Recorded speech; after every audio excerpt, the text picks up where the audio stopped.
T विश्वकप नुआ champion England. T20 विश्वकप पाकिस्तान को हराइला इंग्लैंड।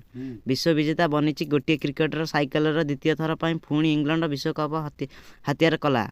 सफल होइछि। पूर्व 2019 दिनिकिया विश्वकप जीति इंग्लैंड। पाकिस्तान को 5 विकेट हराई इंग्लैंड T20 विश्वकप चंपियन होइछि। स्टोक्स अपराजित अर्धशतक बल में इंग्लैंड चंपियन होइछि। सेपटे बोलर प्रशंसीय उद्यम सत्ते हारिछि पाकिस्तान। मैच रे टॉस जीति प्रथम बोलिंग निष्पत्ति नहीं इंग्लैंड। इंग्लैंड बोलर आगे बेसी समय सृष्टि पारि नथिले पाकिस्तान बैटर शाम करन आदि रशीद खिस जोर्डान बोलिंग मात्र 137 रन रे सीमित रही। पाकिस्तान दल पक्षर बाबर आजम 32 रन करथिला बेले मासूद 38 रन करथिले।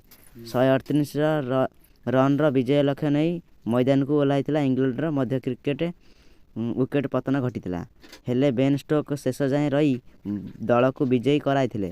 पंचम विकेट बेन स्टोक मेनाई अल्ली सहित धैर्यर सहित बैटिंग करथिले। 48 रन करथिले बेन स्टोक। अपराजित 52 रन संग्रह करथिला। से 49 बॉल रे खेली 5टी चौका और गोटे छक्का मारिथिले। मोइन अली 19 रन और आम लिविंगस्टोन अपराजित 1 रन करथिले। वीडियो देखिବାକୁ चाहते लाइक सब्सक्राइब करी बेल आइकन दबाई दियंतु।